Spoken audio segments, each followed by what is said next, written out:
तो आप लोग बताइए बच्चे, चिल्ड्रंस डे आपका अगर है तो एक चीज़ ध्यान रखिएगा। बच्चा बनकर जीने में जो मज़ा है ना बच्चे, वो जिम्मेदार बन कर के जीने में मज़ा नहीं। जैसे तुम लोग ही सोचते होगे अब 12 में आ गए, 11 में आ गए, अगले साल से हम भी बस्ते के बोझ से आज़ाद हो जाएंगे और क्या करेंगे। बच, बच, जब हम बस्ते के बोझ से आज़ाद होंगे तो अगले साल हम डिग्री कॉलेज में कापी चाप के पढ़ने जाएंगे। मन करेगा तो 11 बजे जाएंगे और मन करेगा तो नहीं जाएंगे। ऐसा लोग करते हैं बच्चे, तुम अगल बगल देख लेना, मेरी बात 100% ना निकले तो बताना। तुम भी ऐसा सोचते होगे कब इससे हम लोगों को मुक्ति मिलेगी, लेकिन जो एंजॉय आपका इस समय में है वो है नहीं। तो आपका जो आज का जो दिन है चिल्ड्रंस डे, खूब एंजॉय करिए। एंजॉय का मतलब ही नहीं कि उसको कोंच दीजिए, उसको पीट दीजिए, इसको एंजॉय नहीं कहते। आप खुश रहिए हमेशा और आप भविष्य में आप अच्छे जगह पर जाइए बच्चे। हमारी एक शुभकामना है कि आप एक बेहतर प्लेटफॉर्म पर जाएं। और ऐसा नहीं होता कि आप अपने आप को सोचते होंगे कि मैं अन्य बच्चों से या तो मैं ऐसे जगह पे बिलोंग करता हूँ, बहुत कमज़ोर हूँ या चाहे कुछ भी हूँ। कुछ नहीं, लाइफ एक जर्नी है, इसको एंजॉय करिए। एक दिन ख़त्म तो वैसे हो जाएगी, तो ख़त्म होने से पहले ज़्यादा सोचेंगे तो बहुत समय, नहीं सोचेंगे कुछ समय नहीं है। तो एक बेहतर लाइफ बनाने का हमेशा प्रयास करिए बच्चे। और एक एजुकेशन एक आपके जीवन का ऐसा नहीं है कि आप टॉपर ही बनते हैं तो आप जीवन में आगे जाएंगे। टॉपर ही बनना एक बहुत बेहतर बात नहीं, और सबसे अच्छी बात होती है एक अच्छा इंसान बनना, है ना, ये सबसे बेहतर होता है और वो आपके अंदर आना चाहिए। और आपको अच्छे इंसान के साथ साथ आपके अंदर एक बेहतर नॉलेज कैसे होगा, वो यूट्यूब का ज्ञान, फेसबुक का ज्ञान जो भी आप जो लेते हैं, है ना, वो ज़्यादातर टिकता नहीं है, केवल माइंड को वो संकुचित करता हुआ जा रहा। यूट्यूब फेसबुक लाइकी जो भी हैं, अगर शॉर्ट वीडियोज़, ये पन्ना कितनों पलटेंगे जी नहीं भरेगा, लेकिन लास्ट में जब देखेंगे तो आपका माइंडसेट को चेक करेंगे तो आपका जो नॉलेज लेवल होगा जीरो इंक्रीमेंट होगा, माइनस में होगा, प्लस में नहीं होगा। तो जो किताबें होती हैं ना, कहती कुछ नहीं है लेकिन सिखा बहुत कुछ जाती। तो आपकी जो किताबें जिस लेवल पे आपको जो मिली है ना, उसको जानने का प्रयास करिए कि हम जिस लेवल पे हैं, हमें जो किताबें पढ़ने को मिली दरअसल है क्या, टॉपिक है क्या, लगता कैसे है, फार्मूला है क्या, उसको जानने में लगे रहिए बच्चे। यही इन्जॉय है, उसी में इन्जॉय करिए। इन्जॉय ये नहीं होता कहीं पिकनिक मनाए तो ही इन्जॉय है, कहीं घूमने जाएं तो ही इन्जॉय है, डीजे लगाए नाचें तब इन्जॉय है। इन्जॉय इसी तरह से नहीं होता, हर मोड़ पर, हर विषय पर आप इन्जॉय मतलब उसको प्रसन्न होकर के अपने अंदर एक्सेप्ट करें और उसको जानने का प्रयास करें दरअसल है क्या। जैसे जब किसी नए शहर में आप जाएंगे तो रास्ते भटक जाएंगे और सारे जो रास्ते होंगे अपरिचित होंगे, तो आपको जहाँ जाना होगा जल्द जा नहीं पाएंगे, किसी से पूछते हैं। शिक्षक भी ऐसा ही होता है जो बच्चों के जीवन में आता है, और वो शिक्षक एक, किताबें एक बंद होती हैं, लेकिन शिक्षक एक खुली किताब होता है जहाँ से बच्चा जितना चाहे उतना ले सकता है ना। तो ये डिपेंड करता है बच्चा लेना चाहता है कि नहीं। जैसे एक बागों में फल लगे हैं चाहे फूल खिले हुए, तो आप जितना तोड़ पाएँ तोड़ सकते हैं, जितना उसमें से ले पाएँ ले सकते हैं। शिक्षक भी होता है बच्चे ऐसा है जिसमें से आपके जीवन में जो मिलता है, बकिया जीवन में आपको कोई ऐसा नहीं मिलेगा जो आपको जीवन में कुछ दे पाए, सकारात्मक विचार दे पाए। तो आप एक चीज़ और करिएगा, जो अपने अंदर एक आपके आने वाले समय में आपके कुछ सपने होने चाहिए कि मैं लाइफ में क्या करूँगा। और दूसरी चीज़ बच्चे, शिक्षक का मजाक मत उड़ाइएगा, किसी भी टीचर्स का मजाक उड़ाइएगा, क्योंकि आप हो सकता है किसी दिन आप भी एक शिक्षक बन सकते हैं। क्योंकि समय तो पता नहीं कब किसको कहाँ ले जाए, उस समय आप कैसे फेस करेंगे तब आपको समझ में आए ना। तो शिक्षक से जुड़िए, किताबों से जुड़िए, भविष्य आपका वैसा बेहतर हो जाएगा, ये ज़रूरी होता है। अगर आप मोबाइल से जुड़े हैं तो उसमें कुछ अच्छी नॉलेज को सर्च करिए कि उसमें दो तरह की चीज़ें, सकारात्मक खोजेंगे वो भी मिलेगा, नकारात्मक खोजेंगे वो भी मिलेगा। ये नकारात्मकता आपके दिमाग को खा जाता है और एक दिन आपकी जो सोच है, चिड़चिड़ापन आपके अंदर आएगा, मोबाइल ज़्यादा उठाएंगे गुस्सा जल्दी आएगा, चिड़चिड़ापन ज़्यादा होगा, है ना। ये सब चीज़ें आएंगी, आलस से ज़्यादा भरेगा जो आप महसूस, ये देखिए यही इसका रोग है। मोबाइल चलाने वालों को अगर ज़्यादा आप मोबाइल से अगर आपका लगाव है तो आपके साथ ये चीज़ें घटित होंगी, आप चेक कर लीजिएगा। ज़्यादा अगर मोबाइल के साथ अपना समय व्यतीत करते हैं तो किसी की बातें सुनेंगे जल्दी भूल जाएंगे, कुछ पढ़ेंगे मन लगेगा नहीं, है ना। और चिड़चिड़ापन ज़्यादा होगा, है ना। फ्रस्ट्रेट रहेंगे, परेशान रहेंगे, हैं। तो बहुत सारे ये समय होंगे, समय का बर्बादी भी होगा, बहुत सारी घटनाएं इस तरह से घटेंगी। तो आपको इस चीज़ से बचना है जिसका शिकार आज का युवा पीढ़ी हो रहा। सकारात्मक प्रयोग करिए, मोबाइल को जितना भी हो सके आप अपनी समय के अनुसार ही करिए। 24 आवर मोबाइल को लेकर के हर मतलब माइंडसेट उसी पर रहे, पलट करके देखना, फिर खोल करके देखना, फिर खोल करके देखना। तो ये सब चीज़ें ना करिए। और विद्यालय का ये जो सिस्टम है, आपसे मैं फिर कहूँगा, जैसे आज जा रहे हैं कुछ लाइव कटता जा रहा, पता नहीं चल रहा। आपका जो 12th का क्लास है इसके बाद आप प्रयास करिएगा, भरसक या बेशक प्रयास करिएगा कि यहाँ से कहीं दूर हम आप एजुकेशन के लिए जाएंगे। कैसे? जब महापुरुषों की किताबें पढ़ेंगे, कहानियाँ पढ़ेंगे, उनको देखेंगे कि जो आपके जो पीछे के जो शिक्षक रहे, जो समाज सुधारक रहे या इस देश को बहुत कुछ दे करके गए, वो यहीं से नहीं पढ़ते। सरदार वल्लभ भाई पटेल को देखेंगे, महात्मा गांधी के बारे में पढ़ेंगे, भीमराव अम्बेडकर के बारे में पढ़ेंगे, सब लोग। अब वो सोचो कि वो कैसे लोग थे जो किसी भी अवस्था में वो बाहर विदेश जाके पढ़ सकते थे। और एक मैं हूँ कि गांव तक ही रह जाता हूँ और अपनी पढ़ाई आगे जारी रखने के लिए, बेहतर शिक्षा के लिए गांव छोड़ के नहीं जा पा रहा।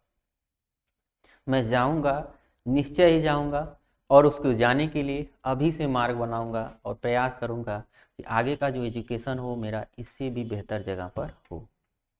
ठीक है। और जब एजुकेशन लाइफ ख़त्म होगी ना तो इसी लाइफ को आप ज़्यादा मिस करेंगे। जिस दिन ख़त्म होगा ये, इसी को मिस करेंगे, बाकी अब कोई जीवन है नहीं।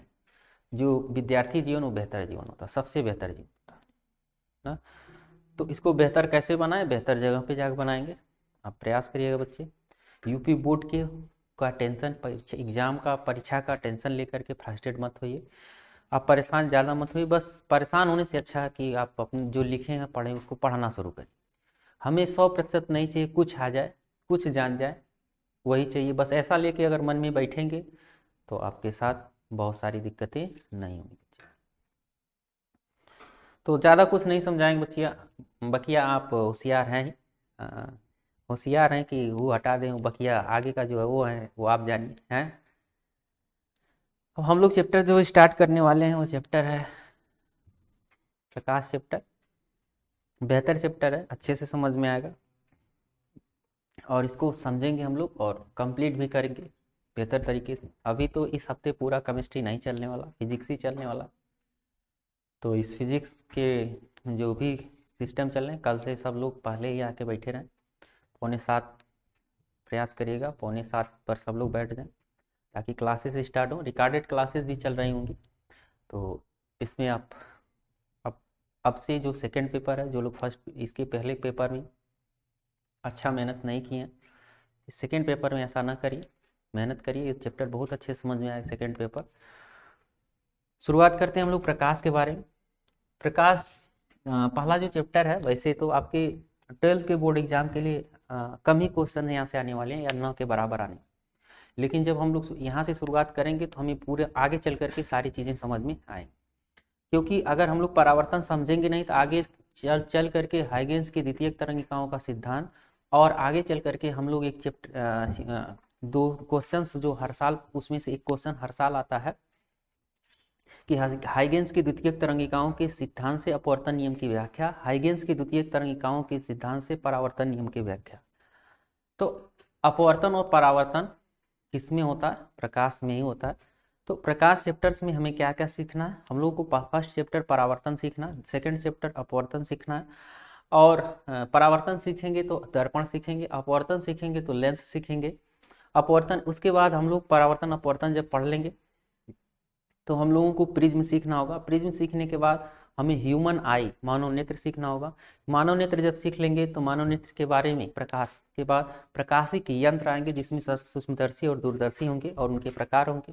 सूक्ष्मदर्शी दूरदर्शी के बाद हम लोगों का जो चैप्टर स्टार्ट होता है वो होता है हाइगेंस की द्वितीयक तरंगिकाओं का सिद्धांत स्टार्ट होता है।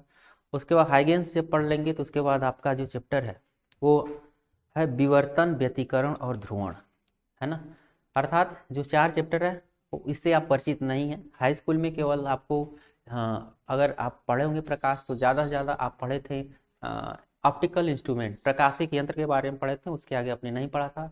आगे जो चैप्टर्स हैं वो चैप्टर हैं हाइगेंस की द्वितीयक तरंगिकाओं का सिद्धांत, अगला चैप्टर है व्यतिकरण, उसके बाद विवर्तन, उसके बाद ध्रुवण। ये सारी चीज़ें आपके परिवेश में घटती हैं और घटित होती हैं, कैसे घटित होती हैं उसको हम लोगों को समझना है। तो आते हैं हम लोग प्रकाश। सबसे पहले ये समझ लेते हैं प्रकाश है क्या, है ना। प्रकाश का मतलब, एक प्रकाश शब्द जो है वो इंग्लिश में इसको लाइट ही बोलते हैं। लाइट मतलब प्रकाश, और ऑप्टिक्स भी बोलते हैं। ऑप्टिक्स का मतलब प्रकाश की, है ना, प्रकाश की एक खंड होता है। तो शुरुआत करते हैं हम लोग प्रकाश के बारे में। अभी हम लोग प्रकाश के बारे में सुन लेते हैं, फिर आगे जो चीज़ें होंगी लिखा जाएगा, चीज़ें होंगी उनको लिखा जाएगा। हम सबसे पहले आते हैं प्रकाश के बारे में ना। प्रकाश क्या है और प्रकाश स्रोत क्या है। हमारे जीवन में 2 चीज़ें होती हैं, आप देखे होंगे। कौन सी चीज़ें होती हैं, या तो हमें दिखाई देता है या तो नहीं दिखाई देता। दिखाई देना और नहीं दिखाई देना। नहीं जब दिखाई देता है आंखें बंद करने पर तो हमें क्या दिखाई देता है, अंधकार, है ना, जिसे क्या बोलते हैं, डार्क, अंधकार ही होता। और दिखाई तभी देगा जब हमारे सामने क्या हो, उजाला हो, है ना, उजाला हो। या जब हमको दिखाई देता है, वो क्यों दिखाई देता है, तो हमें एक ऊर्जा है जो मदद करती है देखने की। जो भी वस्तुएं हैं, हम संसार का दर्शन जो कर पाते हैं वो ऐसी एक ऊर्जा है जिससे हम लोग संसार का दर्शन कर पाते हैं। आप हमको देख पाते हैं, हम आपको देख पाते हैं, या अगल बगल के परिवेश की वस्तुओं को हम देख पाते हैं, पहचान पाते हैं, समझ पाते हैं, है ना।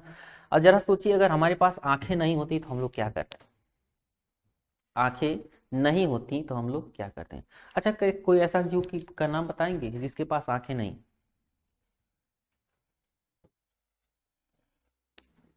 खोज लीजिएगा ना, ऐसे जीव का नाम खोजिएगा जिसके पास आंखें ना हो। ठीक। तो जो जो भी चीजें हैं, आप हम लोग यहाँ पर आ रहे हैं सबसे पहले कहाँ पर, कि हम वस्तुओं को कैसे देख पाते हैं और कैसे नहीं देख पाते हैं, है ना। अगर सोचिए कि हमारे पास आंखें नहीं होती तो हम लोग इस जो रंग बिरंगा संसार है उसको हम लोग देख नहीं पाते। तो हम लोग देख पाते हैं, आंखों से देख पाते हैं, तो हम ह्यूमन आई आगे चैप्टर पढ़ेंगे कैसे देख पाते हैं। लेकिन बात आती है हम लोग देख पाते हैं और नहीं देख पाते हैं, 2 ही चीजें होती हैं। तो कोई न कोई ऐसी ऊर्जा है जो हमें मदद करता है वस्तुओं को देखने में। तो उसी ऊर्जा का नाम रखा गया प्रकाश, है ना। उसी ऊर्जा का नाम रखा गया प्रकाश। प्रकाश एक प्रकार की ऊर्जा है जिसकी सहायता से हम वस्तुओं को देख पाते हैं। जिसकी सहायता से हम वस्तुओं को क्या करते हैं, देख पाते हैं। सहायता से, इसका मतलब वो सहायता किसकी करता है, आंखों को। हमारे शरीर की सहायता नहीं करता। हमारे शरीर का एक अंग है कौन, आंख, उसकी सहायता करता है, जिसकी सहायता से हम वस्तुओं को क्या कर पाते हैं, देख पाते हैं ना। तो हम लोग ये बात समझ गए कि प्रकाश है क्या। अब हम लोग समझते हैं प्रकाश समझने के बाद कि जाहिर सी बात है ये ऊर्जा है तो कहीं से इसका उत्पादन होता होगा। कोई भी ऊर्जा का एक स्रोत होता है, कोई भी ऊर्जा जो होती है उसका एक स्रोत होता है जहां से वो उत्पन्न होती है।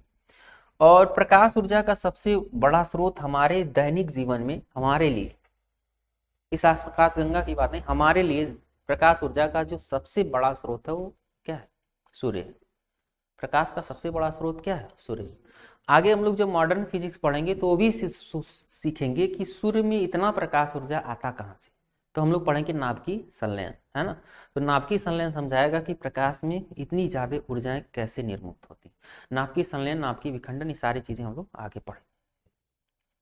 अब सूर्य को छोड़ करके हमारे पास बहुत सारी ऐसे स्रोत हैं जिससे हम लोग प्रकाश की उत्पत्ति करते हैं। जैसे हम लोग मोमबत्ती यूज करते हैं।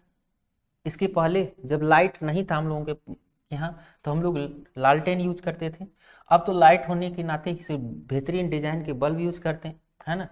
ये सब बल्ब का प्रयोग करते हैं, रॉड का उपयोग करते हैं। अर्थात वस्तुएं, यहीं से वस्तुएं 2 प्रकार की हो जाती हैं। एक होता है दीप्त वस्तु जिसे दीप्त प्रकाश स्रोत बोलते हैं, और एक होता है अदीप्त वस्तु या अदीप्त प्रकाश स्रोत, है ना। जो जल कर क्या करें, प्रकाश दें, जो भी जल करके वस्तुएं प्रकाश देती हैं उन्हें क्या बोलते हैं, दीप्त स्रोत या दीप्त वस्तु, दीप्त स्रोत या दीप्त वस्तु। और जिन जो वो जलती नहीं है ना, अर्थात वो देखने में मदद नहीं करती हैं, अर्थात जिनसे प्रकाश नहीं निकलता है उनको बोलते हैं अदीप्त प्रकाश स्रोत। जिनसे प्रकाश न निकलता हो उन्हें क्या बोलते हैं, अदीप्त प्रकाश स्रोत बोलते हैं। ठीक है, तो अब लिखते भी चलेंगे हम लोग और आगे बढ़ते चलेंगे।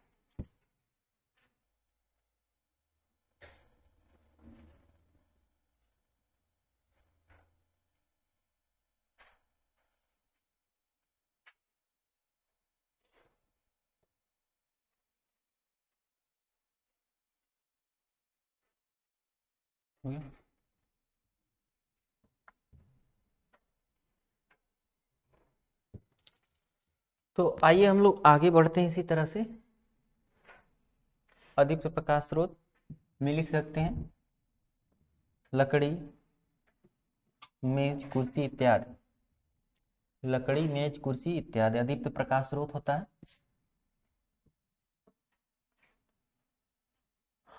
अब हमें सीखना है प्रकाश के गुण, प्रॉपर्टी ऑफ लाइट। तो हेडिंग लिखिएगा प्रॉपर्टी ऑफ लाइट, प्रकाश के गुण।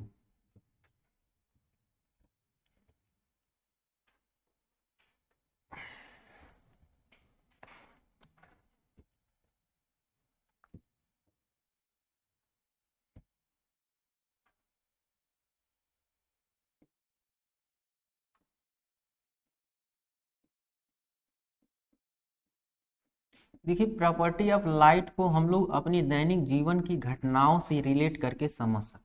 ठीक है, दैनिक जीवन की जो घटनाएं उससे रिलेट करके हम प्रॉपर्टी ऑफ लाइट समझ सकते हैं। कैसे समझेंगे, सबसे पहला प्रॉपर्टी में अभी हमने डेफिनेशन में भी जो लिखा, जो प्रकाश होता है वो हमारी आंखों पर पहले पड़ता है ना, या आंखों पर पड़ता अलग बात है, लेकिन जिस वस्तु पर पड़ता है ये प्रकाश जा करके हम उस वस्तु को हम अंधेरे में खड़े होकर के भी देख सकते हैं।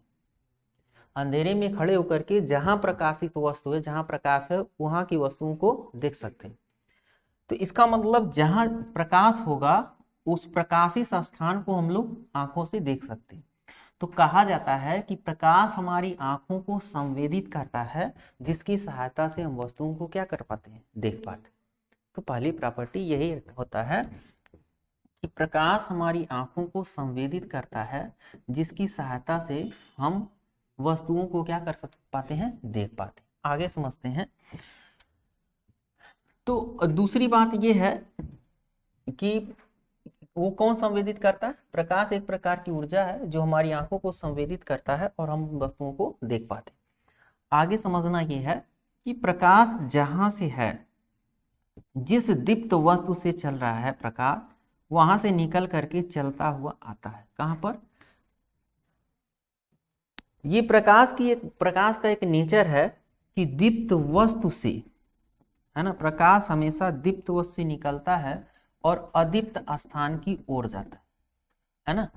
दूसरी प्रॉपर्टी ये है कि ये जो प्रकाश है वो दीप्त वस्तु से निकल करके अदीप्त स्थान की ओर जाता है ना। दूसरी बात आप समझते हैं, चलना, है ना।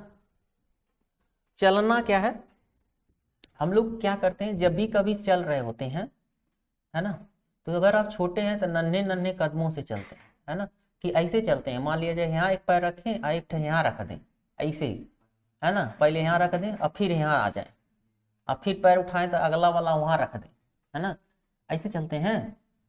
ऐसे तो चलते नहीं कि कपड़ा रख लेते हैं ठहर चढ़, ऐसा तो करेंगे नहीं। तो आपके चलने का सही प्रोसेस क्या है कि आप अगर किसी क्रम में चलते हैं तो इसी तरह से धीरे धीरे आप आगे बढ़ते रहते हैं ना। इसी तरह से आप क्या करते हैं, धीरे धीरे आगे बढ़ते रहते हैं, और जब आगे बढ़ते हैं धीरे धीरे से जाते रहेंगे ना, छोटे छोटे कदमों से। जब आप जा रहे होते हैं तो एक डिस्टेंस ट्रेवल करते हैं, यहाँ ध्यान दीजिएगा, डिस्टेंस ट्रेवल करते हैं। तो आपके पास जब जा रहे हैं तो कुछ बातें हैं, क्या है, जब जाएंगे तो गति में परिवर्तन होगा जिसे चाल कहेंगे। तो प्रकाश भी कहीं से जाता है तो प्रकाश के पास चाल होता है, प्रकाश के पास क्या है, चाल है। तो इसको माप करके देखा गया कि प्रकाश की जो चाल है वो 3×10⁸ मीटर प्रति सेकेंड होता है। प्रकाश जो है उसके पास चाल है, प्रकाश कहीं से जब चल के कहीं जाता है तो उसके पास एक चाल है 3×10⁸ मीटर प्रति सेकेंड का। बहुत माना जाए तो इसको लगभग ये कह सकते हैं कि प्रकाश 1 सेकेंड में लगभग 3×10⁸ मीटर तक चला जाता है, 1 सेकेंड में, है ना। अब दूसरी बात, जो डिस्टेंस होता है उसको हम लोग दूरी ना करें दैर्घ्य बोलते हैं। तो दैर्घ्य के साथ इस देखिए, प्रकाश जब भी होता है कहीं जब जा रहा होता है, कोई भी ऊर्जा का संचरण दो रूप से होता है। प्रकाश एक प्रकार की ऊर्जा है, पर ऊर्जा का संचरण दो रूप से होता है। कौन कौन से रूप होते हैं, या तो वो अनुप्रस्थ रूप से चलेगा या तो अनुदैर्घ्य रूप से। ऊर्जा का संचरण दो रूप से होता है, या तो अनुप्रस्थ रूप से या तो अनुदैर्घ्य रूप से, है ना। तो जब भी देखा जाए कोई चीजें जब जाती है माध्यम में, आपने कहा कि कोई भी माध्यम जब उत्पन्न होता है और एक जगह से दूसरे स्थान पर जाता है तो उसके अंदर तरंग होता है ना। तरंग, तरंग शब्द ऐसा है जो आपको क्या करता है, ऐसा लगता है कि तरंग तरंग कुछ नहीं, वेव, आपका हिलना डुलना ही तरंग है। कोई भी वस्तुएं हिल डुल रही वो तरंग है ना। माध्यम में उत्पन्न विक्षोभ को ही तरंग कहते हैं। और तरंगे दो प्रकार की होती हैं, अनुप्रस्थ और अनुदैर्घ्य। इन तरंगों में भी अलग अलग तरंगे हैं। तो हम लोग प्रूव भी करेंगे कि प्रकाश अनुप्रस्थ है कि अनुदैर्घ्य आगे चल करके। लेकिन सबसे पहले यहाँ देखेंगे प्रकाश कैसे बढ़ता है, तरंगों के रूप में आगे बढ़ता है। तो तरंगों के रूप में जब आगे बढ़ता है तो इसको बोलते हैं प्रकाश एक प्रकार की तरंग। अब कौन सी तरंग है, ध्यान समझिएगा। हम लोग सोलर सिस्टम चलाते हैं, प्रकाश में सोलर को रखते हैं और सोलर प्रकाश रखने के बाद सोलर से हम लोग क्या करते हैं, प्रकाश की ऊर्जा को विद्युत ऊर्जा में बदल देते हैं। अर्थात प्रकाश के अंदर एक ऐसा नेचर है, हम लोग फोटान पढ़ेंगे आगे चल करके, मॉडर्न फिजिक्स जब स्टार्ट होगा तो हम लोग फोटानों की ऊर्जा या प्रकाश की ऊर्जा पढ़ेंगे, कितना होता है वो सीखेंगे। विद्युत, उसके पास विद्युतीय नेचर भी होता है प्रकाश के पास। दूसरी बात, जहां विद्युतीय नेचर है, इसी पहले विद्युत चुंबकीय तरंगे हम लोगों ने पढ़ा था, है ना, विद्युत चुंबकीय तरंगे पढ़ा था। तो विद्युतीय नेचर भी होता है तो इसको बोलते हैं चुंबकीय नेचर भी इसमें होता है ना। तो प्रकाश को बोला जाता है एक प्रकार का ये विद्युत चुंबकीय तरंग है। विद्युत चुंबकीय क्या है, तरंग। प्रकाश के पास क्या होता है, विद्युत चुंबकीय तरंग का गुण होता है ना। और जब भी तरंगे संचरित होती हैं, तभी मैंने समझाया छोटे छोटे कदमों से होती है। तरंगों की जो दूरी होती है वो तरंग दैर्घ्य कहलाती है ना। तरंगों में जो दूरी निकाला जाता है वो तरंग दैर्घ्य होता है। और अनुदैर्घ्य तरंग, अनुप्रस्थ तरंगे स्ट्रिंग और गर्त के रूप में चलती हैं। और अनुप्रस्थ तरंगे, एक है अनुप्रस्थ तरंगे और एक अनुदैर्घ्य। बात समझते हैं, है देखिए ये टी फॉर ट्रांसवर्सल वेव, है ना, और एल फॉर लॉन्गिट्यूडनल वेव। तो यहाँ टी जो होता है, जब तरंग संचरण माध्यम की तरंग के संचरण की दिशा, संचरण में कंपन की दिशा माध्यम के लंबवत होता है तो उसे ट्रांसवर्सल वेव बोलते हैं, अनुप्रस्थ तरंगे। और जब तरंग के संचरण में जब होता है, संचरण में तरंग के संचरण में कंपन की दिशा माध्यम के समांतर होता है, ये समांतर है, एल बना है, समांतर होता है, तो उसे लॉन्गिट्यूडनल वेव, अनुदैर्घ्य तरंगे बोलते हैं। अनुप्रस्थ तरंगे श्रृंग और गर्त के रूप में चलती हैं, ठीक। और जो अनुदैर्घ्य तरंगे होती हैं वो संपीड़न और विरलन के रूप में आगे बढ़ती हैं। संपीड़न विरलन, संपीड़न विरलन, संपीड़न और विरलन, हाँ। तो इसमें संपीड़न और विरलन होता है। लेकिन किन्हीं दो लगातार दो श्रृंगों या दो गर्तों या लगातार दो विरलन या लगातार दो संपीड़न के बीच की दूरी तरंग दैर्घ्य कहलाती है, ठीक। अर्थात इसके पास एक तरंग दैर्घ्य, तरंगों के रूप में आगे बढ़ रहा है, तो प्रकाश का अपना एक तरंग दैर्घ्य होता है। प्रकाश का अपना क्या होता है, तरंग दैर्घ्य, ठीक, जिसका एक रेंज रखा गया है। वो प्रकाश तरंगे कौन सी तरंगे होती हैं, दृश्य क्षेत्र की जो तरंगे होती है प्रकाश तरंगे होती हैं। मैंने इसके पहले आपको अभी विद्युत चुंबकीय तरंगे जब पढ़ाया था चैप्टर, तो हमने समझाया था कि तरंगे जो टोटल जो विद्युत चुंबकीय तरंगे जब पढ़ाया तो मैंने बताया कि कितना हो सकता है। एक दृश्य क्षेत्र बताया था, और ऊपर मैंने बताया था, और नीचे भी मैंने बताया था। एक ऊपर क्या है, नीचे क्या है, परावैगनी भाग है, और ऊपर क्या है, हाँ, अवरक्त भाग है, जिसे अल्ट्रावायलेट बोलते हैं, है ना। जहां पर मैंने समझाया था जो तरंगे हैं ये विजिबल रेज की हैं, है ना, विजिबल रेज दृश्य क्षेत्र होती हैं, जिस जो प्रकाश तरंगे कहलाती हैं। और जहां हम लोग नीचे देखें तो वायलेट और ऊपर रेड, तो ऊपर क्या था, परावैगनी, इंफ्रारेड, है ना। परावैगनी से ऊपर क्या था, परावैगनी से ऊपर क्या पढ़े थे,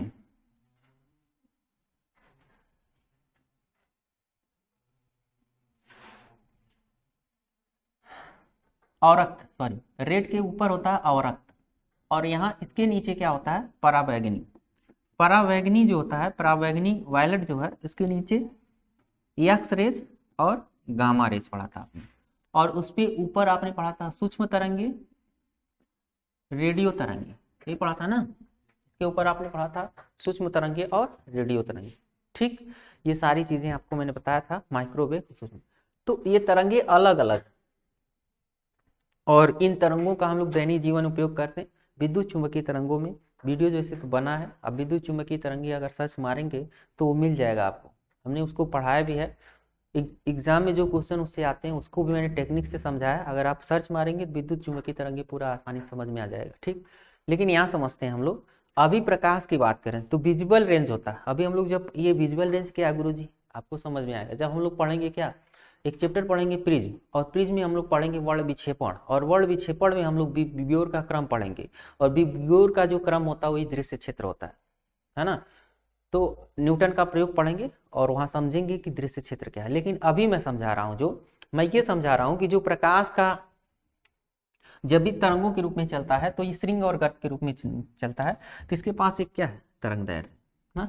और विजिबल रेंज जो होता है वो 4000 एंगस्ट्रॉम से 7800 एंगस्ट्रॉम तक माना जाता है, 7800 एंगस्ट्रॉम तक माना जाता है। विजिबल रेंज जो होता है 4000 एंगस्ट्रॉम से 4000 एंगस्ट्रॉम से 7800 एंगस्ट्रॉम तक होता है, ठीक। अब तरंगों के बाद प्रकाश क्या है, इसको समझते हैं। सारे गुण हम लोग आपको समझाते चल रहे हैं, चाल भी हो गया, विद्युत चुंबकीय तरंग भी हो गया, तरंग दैर्ध्य भी हो गया, और छठा क्या है इसको समझते हैं। तरंग दैर्ध्य के बाद अभी जो हमारा स्रोत था, है ना, कौन सा, प्रकाश स्रोत। हम लोग जो प्रकाश स्रोत ले रखे हैं उस प्रकाश स्रोत से इतनी बातें निकल करके आई जो मैंने आपको बताया। अब अगला, अगर प्रकाश कहीं से चल रहा है तो उसके पास और क्या हो सकता है ना। प्रकाश जब भी चलता है तो इसके चलने के नेचर को समझिए, बार बार ऊपर नीचे हो रहा है। ऊपर नीचे का मतलब होता है कंपन, और कंपन का मतलब होता है आवृत्ति। तो प्रकाश के पास एक आवृत्ति भी होती, और आवृत्ति समझेंगे तो अपवर्तन समझ में आएगा।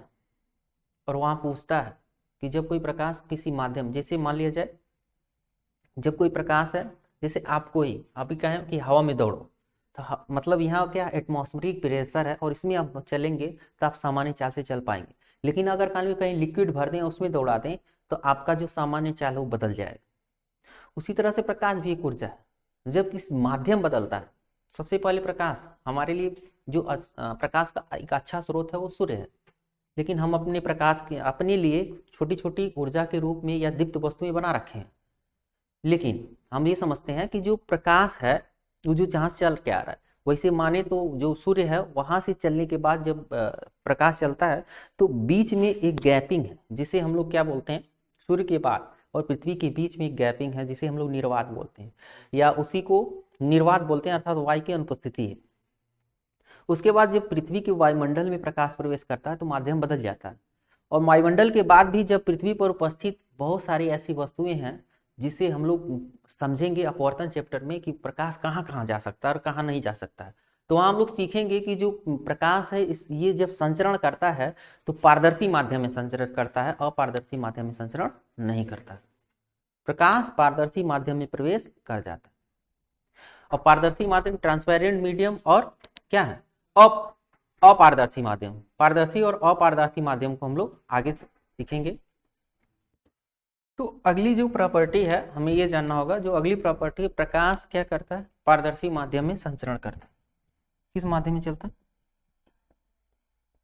पारदर्शी माध्यम से। पारदर्शी माध्यम निर्वात हो सकता है, वायु हो सकता है, कांच हो सकता है ना, जिसमें संचरण कर सकता है प्रकाश। ठीक, इसकी जरूरत हमें अपवर्तन चैप्टर में पड़ेगी, जब हम लोग गोली पृष्ठ पढ़ेंगे और साथ साथ क्या पढ़ेंगे, लेंस पढ़ेंगे वहाँ, है ना। गोली पृष्ठ समझेंगे और लेंस समझेंगे, तब हमको इसकी आवश्यकता पड़ेगी।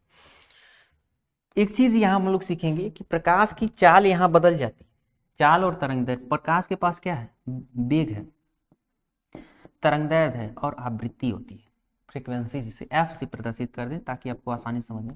तो प्रकाश की यहाँ चाल बदल जाती, तरंग दैर्ध्य, लेकिन आवृत्ति नहीं बदलती है। प्रकाश कभी भी जब माध्यम बदलता है ना, तो उसकी आवृत्ति कभी नहीं बदलती। ठीक, तो प्रकाश का संचरण कहाँ हो सकता है, ये आपने प्रॉपर्टी में सीखा। आगे देखते हैं, और भी प्रॉपर्टी है प्रकाश की जिसको हम लोग समझे। प्रकाश में देखा जाए तो नेचर होता है कौन सा, परावर्तन का, अपवर्तन का, व्यतिकरण का, विवर्तन का और ध्रुवण का। ये सब गुण होता है। प्रकाश जो होता है इसके अंदर अपवर्तन, परावर्तन, अपवर्तन, व्यतिकरण, विवर्तन और ध्रुवण, ये सारे प्रॉपर्टीज प्रकाश के होते हैं। ये सारे चैप्टर आपके इस सिलेबस में आने वाले हैं और हम लोग समझेंगे कि आखिर ये परावर्तन, अपवर्तन, व्यतिकरण, विवर्तन, ध्रुवण है क्या।